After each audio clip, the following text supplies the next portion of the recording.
see, Patrick, for example, is an Indian, but because of the missionaries that were here, he has converted. Okay, so I asked him, okay, what are you a Christian or are you a Catholic? So he said he's a Christian. Okay, my wife, for example, is Catholic.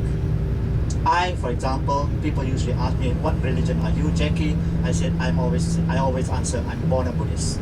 So here in Malaysia, with a population of about 30 million today, you can always see the three major races. Okay, the Malays, okay, the Chinese, and the Indians. Okay, now the Malays are the majority, about 60%, and you can say that practically all the Malays are Muslim. Okay, so that's why they have made Islam, okay, the official religion of Malaysia. But we do have our freedom of worship. Okay, so on the other hand, the Chinese, for example, about 30% of the population, and we are either born Buddhist like me, Buddhist, or Taoist.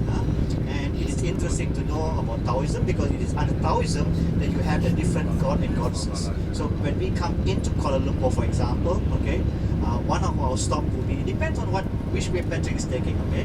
One of our stops will be to take a picture of the Twin Tower. So along the way, you will see some Chinese temple, okay. So because of Taoism, they have different god and goddesses. So you find a number of Chinese temples.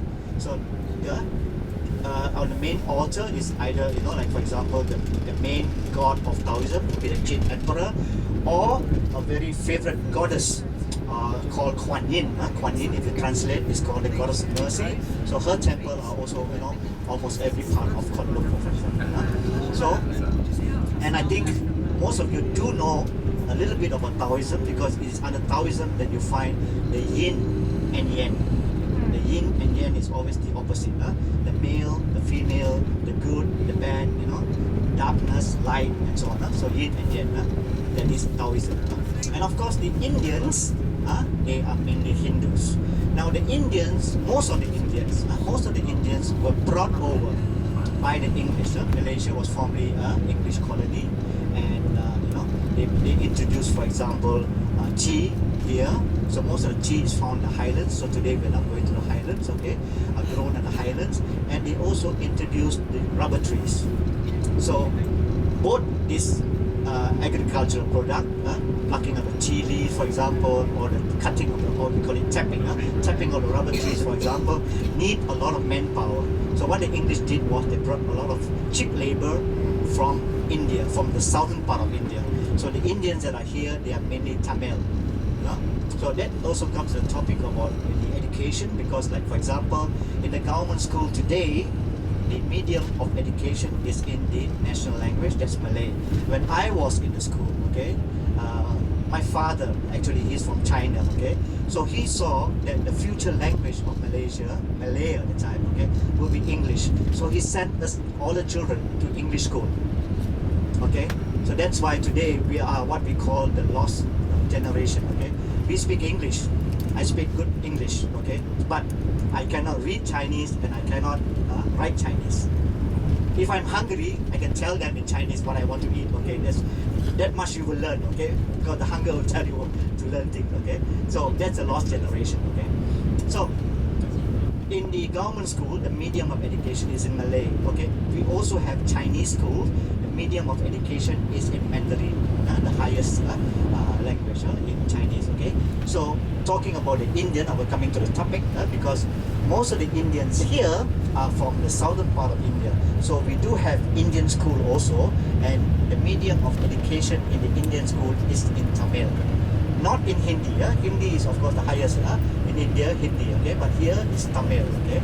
They do have some private school that teach other Indian dialect, but most of the government school, in the Indian government school, the medium of education is in Tamil, okay.